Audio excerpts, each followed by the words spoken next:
कुएं के दुल्हन बनाई जी।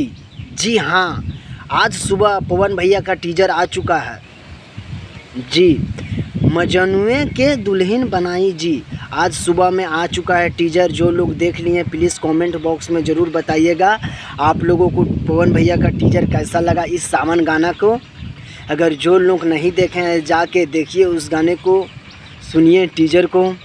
मेरे को बहुत ही अच्छा लगा, सावन का गाना है। इसमें सिंगर हैं पवन भैया और शिल्पी राज, जिनको आवाज़ का बादशाह कहे जाने वाले हैं जी। आप लोगों को क्या राय है कमेंट बॉक्स में ज़रूर बताइएगा।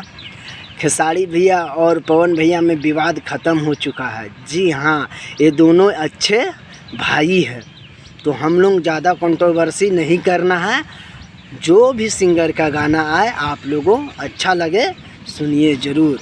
और सागर सिंह एंटरटेनमेंट चैनल पे अगर आप लोग अगर पहली बार हैं प्लीज़ सब्सक्राइब कीजिए और अपने सागर भाई को ज़्यादा से ज़्यादा सपोर्ट कीजिए और मोहब्बत कीजिए। मिलते हैं भैया फिर आप लोगों से किसी नेक्स्ट वीडियो में, जब तक का इतना।